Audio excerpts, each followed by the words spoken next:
Welcome to Donmar TV News Channel.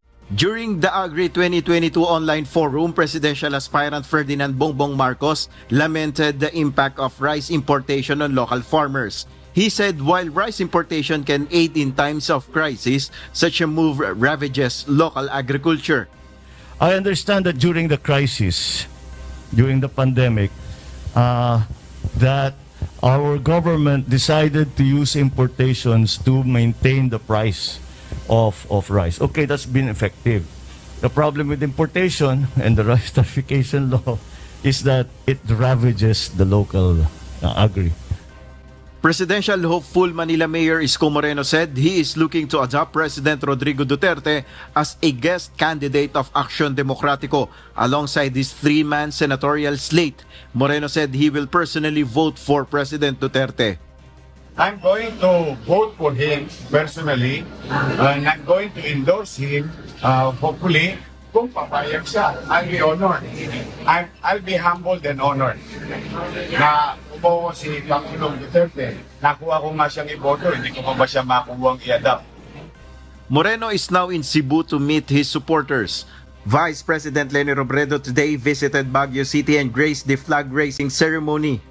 She said she was reluctant to join the morning event because she is running for president. VP Robredo in her speech pays tribute to frontliners. I am giving tribute to the men and women, all the successes that Baguio City has achieved over the years. Alam ko po na kayo yung isa sa mga best performing na mga LGUs as far as contact tracing is concerned, as far as vaccination is concerned. Labor leader Leody de Guzman headed to Manicani Island in eastern Samar to draw the attention of the nation to the effect of large-scale mining. According to de Guzman, the said mining activities destroys the environment and sustainable livelihood of communities. According to him, destructive mining should be stopped because it endangers the lives of citizens. Meanwhile, presidential aspirant Senators Panfilo Lacson, Manny Pacquiao, and Senator Christopher Bongo, who announced his withdrawal from the presidential race, attended the Senate session this afternoon. Sa ikalawang pagkakataon bilang kumakandidatong Pangulo, binisita ni Manila Mayor Isko Moreno Dumagoso ang Cebu. Isang safari and amusement park ang kanyang tinungo, kung saan binigyang diin niya ang kahalagahan ng turismo sa kabuhayan ng maraming mga Pilipino. Ang susian niya para makabangon ang turismo ay ang pagbabakuna kontra COVID-19. Pag bakunado lahat, itong nararamdaman natin ngayon, itong nararamdaman natin na bumababa ang infeksyon, tapos nawala na face shield, wala nang gastos ang tao, face mask na lang, tuloy na ang buhay. Oh, banat bay. Kaisko ka, no? Kaisko ka. Meron pa sabi kanina, meron nagbalita sa akin sabi nung pangalan nito. Yung coach na may tama ang utak. O basta yun si coach sabi ba naman niya, tama yung hula ko, di ba? Magbabaliktaran yan. Magaling ako Alam mo, sa loob-loob ko, aba, iba rin pala to. Tumitipi rin pala ang style ito. Yung bilib sa sarili na tama yung mga ko yung mga prediction ko tama ikaw na magaling. Di ba ganyan ganyan siya, tama ko excuse me po, wala akong umiisko. Pag may mali si isko, banatan. Kaya nga ito yung sinasabi ni Sir Randel kanina, merong nilabas itong si Models of Manila na isa pang kulang sa pansin. Yan yung mga kulang sa pansin Pasensya na pero totoo sorry Yan si Models of Manila na kulang sa pansin. Okay? Keso in-interview niyo pa si Consi, na keso hinamon ako dating suntukan, di ba? Tapos ngayon, hinahamon na ako ng kakain, ng, ewan ko, kung anong gusto niya kainin, lugaw ba? Ano yun, humla-humla ba yun? Ewan ko kung anong pinagsasabi nun. Counselor, makinig ka mabuti. Kung akala mo'y kakampi mo na ako, easy. Hindi porket pinuri ko lang na isang beses si Isko dahil may sinabi siyang maganda, kakampi ko na siya. Darating ang panahon, kung may sasabihin na naman siyang mali at may gagawin siyang mali, babanatan ko pa rin siya. Wala akong pakialam. Sa totoo lang, wala akong pakialam sa kahit sino mang kandidato ngayon. Kung may mali yan in the future at may gawing katartaduhan to si Isko, babanatan ko yan. Pero pag may tama, pupurihin ko yan. Ganun lang kasimple sa akin. Kaya kung feeling ninyo, if sumasanib na ako sa inyong God first. Tama naman yung God first. Yung word na God first, tama yun. Pero kung patingin nyo, sumasali na ako sa inyo, pasensya o hindi ako ganun tao, ha? Pupuri ako basta may sinabing maganda yung mama. Pag pangit ang sinabi niya, babanatan ko. Tapos, ano yung pagka kumakain tayo, tapos bigla may narinig akong, anak ng wedding to sis ko, ah. Bigla nga, hamunin mo na naman ako suntukan. Ano ba talaga? Gusto mo, piti ka na lang na itlog, eh. Hindi, di ba? Huwag mo tayong ganun. Alam mo, nakukornian. Sorry, kung kayo, enjoy na enjoy kayo dun sa Dilawan, Pinkihan, Loyalista, DDS. Kung kayo enjoy na enjoy dyan, ihiwalay nyo na ako. Hindi ako enjoy sa ganun. Okay, ako Duterte supporter ako. Pero pag sa tingin ko may mali, mali. Pag may tama, tama. I do not need to please anyone. Wala nagpapasahod sa akin kung hindi ang GCash. Bakit? At least proud ako. Di ba? Sino nagbibigay, nagpapasahod sa akin? Taong bayan, hindi kayong mga politiko. Taong bayan ang nagpapasahod sa akin. Yung kita sa YouTube ang nagpapasahod sa akin at walang politiko nagbibigay. So, wala akong kailangan i-please sa kanila. Kung mali, babanatan ko. Kaya kayo dyan, Models of Manila at yung mga kampo ni Isko, ngayon may ginagawang maganda si Isko. Ewan ko. Medyo ngayon ang hirit niya tumatama eh.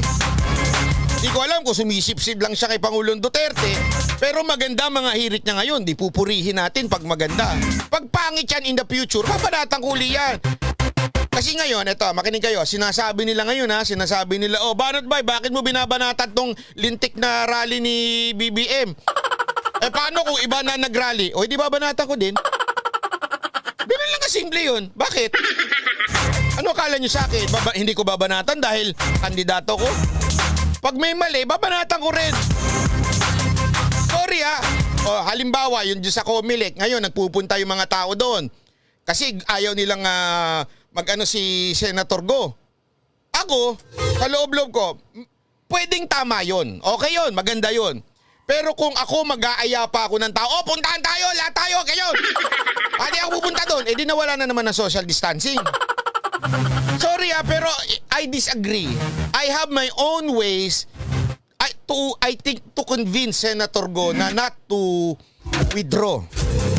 Sa katunayan, kahapon lang po, kausap ko siya. Sinasabi ko talaga sa kanya, Boss, wag na ho kayo mag-withdraw. Parang awan nyo na. Please naman, parang awan nyo na. Kasi nag-uusap kami. Yun yung paraan ko para sabihin sa kanyang wag na mag-withdraw. Kung pupunta ako sa isang location para mag-rally, tapos mawawala na yung social distancing, sorry pero hindi ho ako ganon. Pasensya na po pasensya na. Kaya yung mga nagsasabing, bakit mo pinipili lang si Bongbong Marcos porque siya maraming maraming nagpunta. Pag ganon ang unawa ninyo, ang tawag doon, ampaw. Ampaw.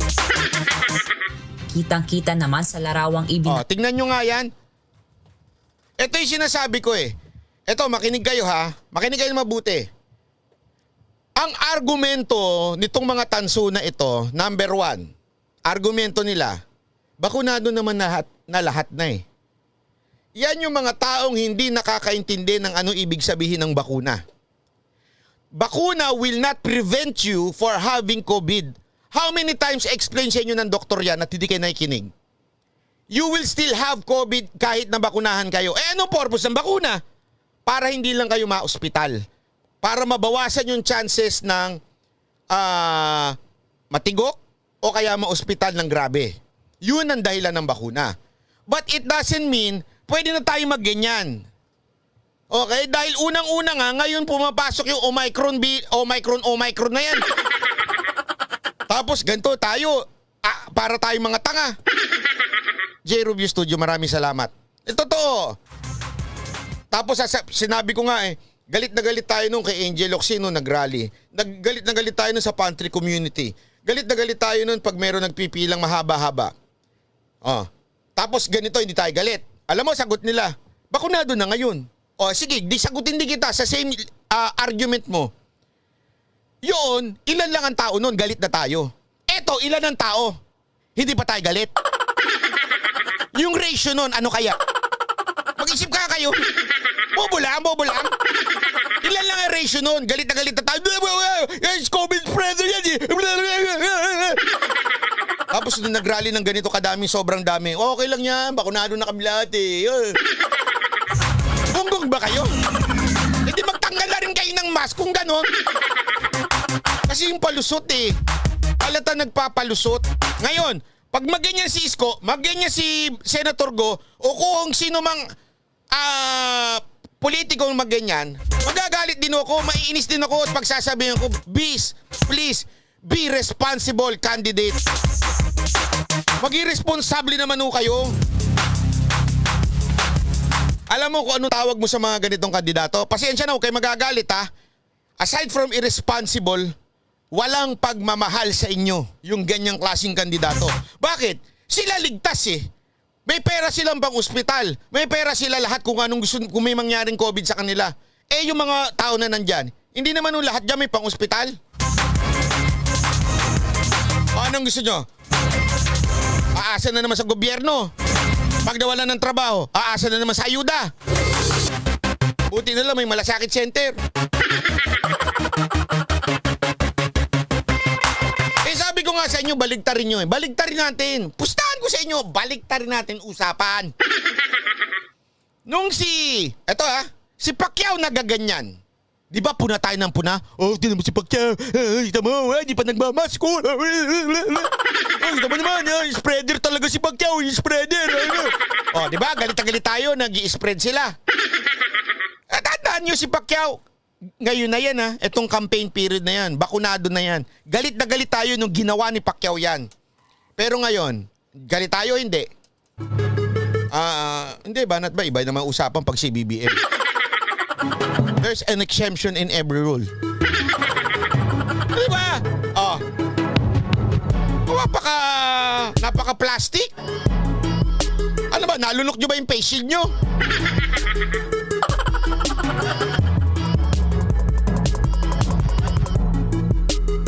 Hindi ba kayo nakukornihan sa mga dahilan nila? Tapos ito, alam mo, dahilan pa nila, bakit si Sara di mo punahin? Bakit si Bongbong Marcos lang? Ang sakit yung sa bangs. Switchboard J11, salamat po.